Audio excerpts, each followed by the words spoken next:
हमारा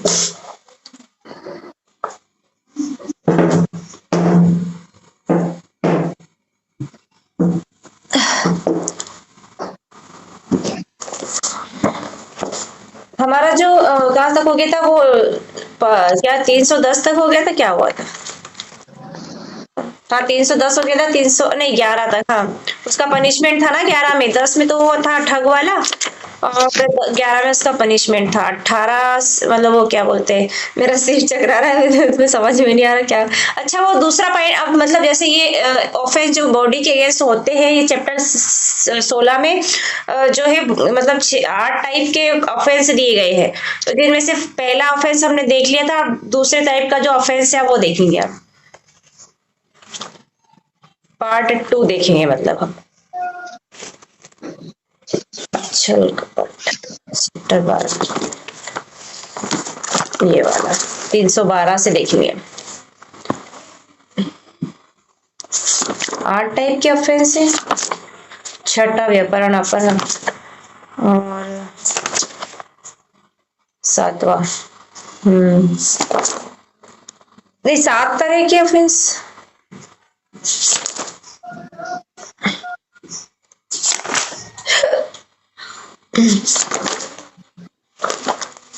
7 तरह के ही ऑफेंस है इसमें, 8 नहीं, 8 तो उसमें आएंगे चोरी वाले में, इसमें 7 तरीके। ये सेकंड वाला देखते, गर्भपात करने, अजात शिशुओं को क्षति करने और अरक्षित छोड़ने और जन्म छिपाने के विषय में। तो इसको आप मतलब जो सेकंड टाइप का ऐसे याद कर लेना बस, अजात शिशुओं को क्षति करने और गर्भपात कारित करने वाला। 312 से तो 318 इसमें सेक्शन है। 312 में गर्भपात कारित करना, जो कोई गर्भवती स्त्री का स्वेच्छा गर्भपात कारित करेगा, यदि ऐसा गर्भपात उस स्त्री का जीवन बचाने के प्रयोजन से सद्भाव पूर्वक कारित न किया जाए, मतलब गुड फेथ से कारित नहीं किया जा रहा है, जीवन बचाने के उद्देश्य से किया जा सकता है, तो वह दोनों में से किसी भारतीय कारावास से इसकी अवधि 3 वर्ष तक की हो सकेगी, या जुर्माने से या दोनों से दंडित किया जाएगा। तो 3 ईयर और फाइन है। और यदि वह स्त्री स्पंदन गर्भा हो तो वह दोनों में से किसी भांति के कारावास से, ये वाला याद रखना है, 2 तरह के पनिशमेंट है, स्पंदन गर्भा का अलग है, जिसकी अवधि 7 साल तक की हो सकेगी, पनिश किया जाएगा, एंड फाइन भी है, एंड ऑल्सो फाइन। तो 7 ईयर एंड ऑल्सो फाइन है, 3 ईयर या और फाइन है पहला वाला, और सेकेंड टाइप में वो है 315 में आ जाओ, ये है इंपॉर्टेंट, बाकी छोड़ो। 314 भी है वैसे इंपॉर्टेंट, तो ये गर्भपात कारित करने के आशय से किए गए कार्यों द्वारा कारित मृत्यु, जो कोई गर्भवती स्त्री का गर्भपात कारित करने के आशय से कोई ऐसे कार्य करेगा जिससे ऐसी स्त्री की मृत्यु कारित हो जाए, वह दोनों में से किसी भांति कारावास से इसकी अवधि 10 वर्ष तक की हो सकेगी, दंडित किया जाएगा और जुर्माने से भी दंडनीय होगा, 10 साल एंड फाइन। और यदि वह कार्य स्त्री की सम्मति के बिना किया जाए, अब यहाँ तो कंसेंट से किया जा रहा है लेकिन उसकी मृत्यु हो जाती तो भी 10 साल, इसमें तो मतलब 10 साल एंड फाइन है, और उसकी कंसेंट के बिना किया जाए तो और ज्यादा गंभीर इसमें हो जाएगा, फिर वो लाइफ इंप्रिजनमेंट में बदल जाएगा। और यदि वह कार्य उस स्त्री की सम्मति के बिना किया जाए तो वह आजीवन कारावास या ऊपर बताए हुए दंड से दंडित किया जाएगा, मतलब कि लाइफ इंप्रिजनमेंट, 10 साल एंड फाइन हो जाएगा। स्पष्टीकरण, इस अपराध के लिए आवश्यक नहीं है कि अपराधी जानता हो कि उस कार्य से मृत्यु कारित करना संभव है। ज्ञान होना जरूरी नहीं है, इस वाली सेक्शन में जरूरी नहीं है कि उसको ज्ञान हो कि वो मृत्यु हो जाए, लेकिन कंसेंट के बिना कर रहा मृत्यु हो जाती है तो उसको पनिश किया जाएगा।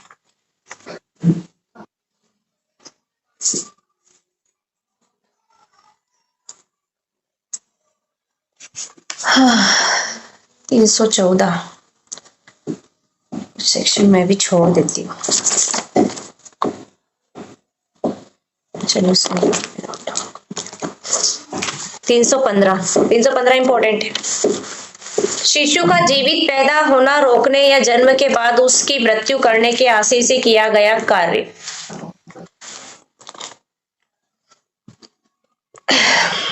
तो इसमें क्या है, हाँ, शिशु का जीवित पैदा होना रोकने या जन्म के पश्चात उसकी मृत्यु कारित करने के आशय से किया गया कार्य है। तो इसमें जो कोई शिशु किसी शिशु के जन्म से पहले पूर्व कोई कार्य इस आशय से करेगा कि उस शिशु का जीवित पैदा होना तद्वारा रोका जाए, मतलब उसका जन्म जो है जिंदा पैदा नहीं हो बच्चा, ऐसा काम करेगा वो, ये जन्म के पश्चात तद्वारा उसकी मृत्यु कारित हो जाए, या तो जन्म हो गया तो उसके बाद उसको मार दिया जाए, ऐसा काम करेगा और ऐसे कार्य से उस शिशु का जीवित पैदा होना रोकेगा, या उसके जन्म के पश्चात उसकी मृत्यु कारित कर देगा यदि वह कार्य माता के जीवन को बचाने के प्रयोजन से सद्भाव पूर्वक नहीं किया गया हो। अगर मतलब उसकी माता को जीवन को बचाने के लिए गुड फेथ में किया जा रहा है तो कर सकता है, लेकिन गुड फेथ में नहीं किया जा रहा है ना, तो वह दोनों में से किसी भांति के कारावास की अवधि 10 साल तक की हो सकेगी या जुर्माने से दोनों से दंडित किया जाएगा। वही वाला जो 14 में था पनिशमेंट वही इसमें है।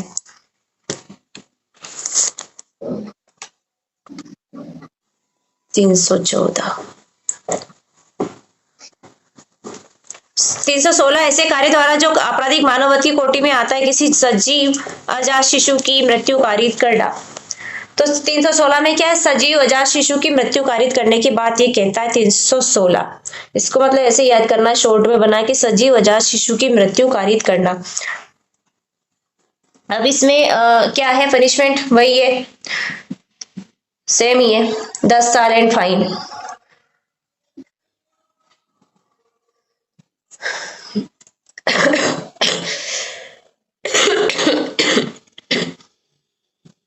सजीव अजात शिशु की मृत्यु कारित करना मतलब कि बच्चा पेट में है, उसका जन्म नहीं हुआ है, तो सजीव अजात शिशु की मृत्यु कारित करने की बात इसमें 316 में गर्भ में ही बच्चे को मारने वाली बात ही 316 करता है।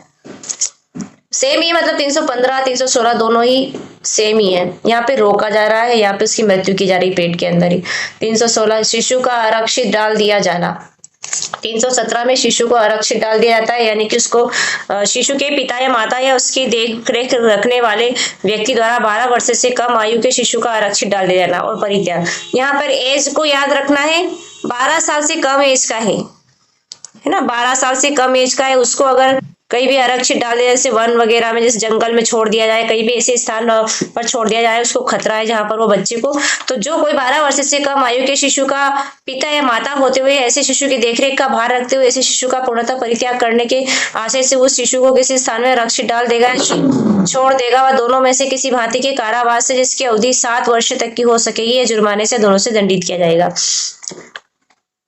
मतलब जो हत्या का प्रयास होता है ना, तो वो इसमें आ जाएगा 7 साल एंड या फाइन है, इसमें या फाइन याद रखना है, 7 साल के साथ आर फाइन लगा हुआ, एंड नहीं लगा हुआ है। 317 में 7 साल आर फाइन है या फाइन। बच्चे की आयु 12 साल से कम है और उसके माता पिता के द्वारा उसको असुरक्षित स्थान पर डाल दिया जाता है, छोड़ दिया जाता है अकेला उस बच्चे को, यदि, और स्पष्टीकरण इसमें है, यदि शिशु आरक्षित डाल दिए जाने के परिणाम स्वरूप मर जाए तो यथास्थिति हत्या या आपराधिक मानववध के लिए अपराधी का विचारण निवारित करना इस धारा से आश्रित नहीं है। मतलब हत्या का ट्रायल चलेगा, अगर उस आरक्षित डाल दिया गया असुरक्षित जगह पे बच्चे को छोड़ दिया गया है तो फिर क्या होगा, उस पे ट्रायल चलेगी, हत्या की ट्रायल चलेगी, आपराधिक मानववध की चलेगी, तो इसमें इसको निवारित करना नहीं, मतलब उसको ये इसका पनिशमेंट, इसको मतलब इस पे ट्रायल उसका चलेगा, विचारण होगा हत्या के लिए और आपराधिक मानववध के लिए। और यहाँ पर आर फाइन इसलिए है, वो मतलब पेरेंट्स है उसके, तो आर फाइन वाली बात है इसमें, आरक्षित डाल रहे हैं ना तो आर फाइन है, या तो उनको सजा दी जाएगी या उनको फाइन, ये वाली बात करता है। शिशु का आरक्षित डाल दिया जाना 17 में दिया हुआ है। और 318 में वही गुप्त मृत शरीर के गुप्त वेन द्वारा जन्म छिपाना। जो कोई किसी शिशु के मृत शरीर को गुप्त रूप से गाड़ कर या अन्यथा उसका वहन करके, चाहे ऐसे शिशु की मृत्यु उसके जन्म से पूर्व या पश्चात या जन्म के दौरान में हुई हो, ऐसे शिशु के जन्म को साथ से छिपाएगा, छिपाने का प्रयास करेगा, दोनों में से किसी भांति कारावास से जिसकी अवधि 2 वर्ष तक की हो सकेगी या जुर्माने से दोनों से दंडित किया। मतलब इनलीगली बच्चे का जो जन्म हो जाता है कि होते हैं ना उसमें, तो वो लोग क्या करते हैं, इसे छुपा देते हैं बच्चे को, उनके लिए 318। तीसरा वाला ऑफेंस आता है उपहती। तीसरा उपहती का है 319 से 338 तक। देखो तीसरा वाला, जैसे आप तीसरा लिखेंगे ना, 3 लिखेंगे तो उपहति भी 3 जैसी दिखेगी ना, ऊ लिखेंगे तो 3 जैसा ही दिखेगा, तो उपहति तीसरा वाला ऑफेंस है। और 319 से 338 ये भी, इसमें 3 तीसरा वाला 319 और 338 इसमें सेक्शन है, 319 से 338 तक। 319 और 320 में उपहति की परिभाषा दी गई है हर्ट की, यानी कि चोट की। ठीक है, चोट की जो है ये परिभाषा दी गई है। कौन सा वाला मैम ये? 319 और 320 में उपहति की डेफिनेशंस दी गई है। तो 319 में तो साधारण वाली की दी गई है, और 320 में घोर उपहति की, गंभीर क्षति की, गंभीर चोट की 320 में, और साधारण की 319 में। तो 320 में टाइप बताए गए 8 टाइप घोर उपहति के। 8 तरीके में से किसी भी तरीके से, मतलब ये चोट आती है ना, इन 8 चोटों में से किसी भी तरह की, तो वो फिर गंभीर चोट की श्रेणी में आएगी। तो इसमें है पहला पुंसत्व हरण।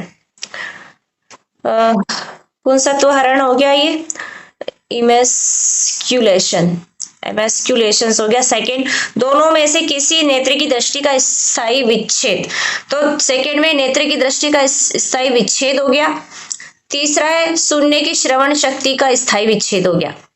दूसरा और तीसरा में क्या है, स्थायी विच्छेद होना जरूरी है, मतलब आंखों का और सुनने की जो शक्ति उसका स्थायी विच्छेद होना जरूरी होता है। स्थायी नहीं है तो फिर वो नहीं आएगा, स्थायी होना जरूरी है। दूसरा और तीसरा में स्थायी विच्छेद है। पहला मतलब सेकंड वाला नेत्र की दृष्टि का बात करता है, तीसरा श्रवण शक्ति का। चौथा अंग या जोड़ का विच्छेद, तो यहाँ पर स्थायी की जरूरत नहीं है। 4 नंबर का क्या कह रहा है, अंग या जोड़ का विच्छेद हो गया। पांचवा, अंग या जोड़ की शक्तियों का नाश या स्थायी हास। अब यहाँ पर स्थायी हास हो रहा है, स्थायी हास होना जरूरी है। और इसमें मतलब अंग या जोड़ की शक्तियों का नाश हो जाता है या स्थायी हास हो जाता है, तो ये 5वें में आता है। और 6 में सिर या चेहरे का स्थायी विद्रूपीकरण हो जाए। स्थायी विद्रूपीकरण होना जरूरी होता है, मतलब ऐसे क्वेश्चन घुमा के पूछते हैं, स्थायी होना जरूरी है। मतलब 6 नंबर का क्या कह रहा है, सिर या चेहरे का स्थायी विद्रूपीकरण हो रहा है। 7वां, दांत का भंग हो रहा है, दांत का भंग होना जरूरी है इसमें। 8वां नंबर का 20 दिन तक तीव्र शारीरिक पीड़ा, 20 दिन तक तीव्र शारीरिक पीड़ा होना जरूरी है, मतलब वो अपने सामान्य कामकाज को करने में असमर्थ हो जाता है। कोई उपहति जो जीवन को संकटापन्न करती है, जिसके कारण उपहत व्यक्ति 20 दिन तक तीव्र शारीरिक पीड़ा में रहता है और अपने मामूली कामकाज को करने के लिए असमर्थ रहता है। तो इस तरह का अगर होता है तो वो ग्रीवियस हर्ट में आएगा। 321 में आते हैं, स्वेच्छया उपहति कारित करना। तो स्वेच्छा उपहति कारित करने वाली बात 321 और 323 में उसका पनिशमेंट है। 321 में उसकी डेफिनेशन है, डिफाइन किया गया है। 321 में ग्रीवियस स्वेच्छा उपहति कारित करने को voluntarily causing grievous hurt, voluntarily causing hurt, ऐसे मतलब सिंपल हर्ट जो है, साधारण चोट 321 में डिफाइन की गई है और कारित की जाती है जो 321 में। और 323 में उसका पनिशमेंट है, जो लगती है ना 323 और ये सब का चार्ज लगता है कि 323 होगी मारपीट वगैरह की। तो साधारण मारपीट की जाती है, साधारण चोट आती है ना, तो उसके बारे में 323 में पनिशमेंट दिया गया है और डिफाइन इसको 321 में किया गया है। तो 321 देखते हैं, जो कोई किसी कार्य को इस आशय से करता है कि तद द्वारा किसी व्यक्ति को उपहति कारित करे, यह इस ज्ञान के साथ करता है कि यह संभाव्य है कि वह तद्वारा किसी व्यक्ति को उपहति कारित करे, और तद्वारा किसी व्यक्ति को उपहति कारित करता है, वह स्वेच्छीय उपहति करता है कहा जाता है। मतलब उसका इंटेंशन भी है और नॉलेज भी है कि वो किसी को उपहति कारित करे, किसी व्यक्ति को, उसका इंटेंशन भी है और उसको नॉलेज भी है, तो वह स्वेच्छीय उपहति कारित करता है कहा जाता है। तो इसका पनिशमेंट जो है 323 में दिया गया है, 21 का 23 में दिया गया है, 22 को छोड़ दिया गया है। 22 में क्या स्वेच्छा घोर उपहति की बात है, तो 21 के बाद स्किप करके 22 को 23 में आ जाते हैं। तो पनिशमेंट 23 में है। क्या पनिशमेंट है इसमें, मतलब मजिस्ट्रेट ट्रायल चलती है, ये मजिस्ट्रेट ट्रायल है। छोटा ऑफेंस है तो मजिस्ट्रेट ट्रायल होगी, बड़ा ऑफेंस है तो मतलब 7 साल वाले और ये 3 साल से ऊपर वाले जो ट्रायल होते हैं वो सेशन ट्रायल होती है। तो 323 में जो है 1 साल या फाइन 1000, 1 साल या फाइन 1000 रुपए है। और ये जमानती और शमनी अपराध है और मजिस्ट्रेट ट्रायल है। ठीक है, बेलेबल भी है और कंपाउंडेबल भी है। ये मजिस्ट्रेट ट्रायल कौन सा मजिस्ट्रेट करेगा? Second class magistrate. इसके बाद 322 में आते हैं स्वेच्छा घोर उपति कारित करना। अब घोर उपति grievous hurt, voluntarily grievous causing grievous hurt, तो स्वेच्छा घोर उपति कारित करना 322 में जो कोई स्वेच्छा उपति कारित करता है, यदि वह उपति जिससे कारित करने का उसका आशय है या जिसे वह जानता है कि उसके द्वारा उसका किया जाना संभाव्य है, घोर उपति है, और यदि वह उपति जो वह कारित करता है घोर उपति हो, तो वह स्वेच्छा घोर उपति करता है कहा जाता है। इसके साथ में स्पष्टीकरण भी दे दिया गया है। कोई व्यक्ति स्वेच्छा घोर उपति कारित करता है, यह नहीं कहा जाता है कि सिवाय जबकि वह घोर उपति कारित करता है और घोर उपति कारित करने का उसका आशय हो। घोर उपति कारित होना वह संभावित जानता हो, मतलब उसका इंटेंशन भी हो कि घोर उपति कारित की जाए, या वह संभावित जानता भी हो कि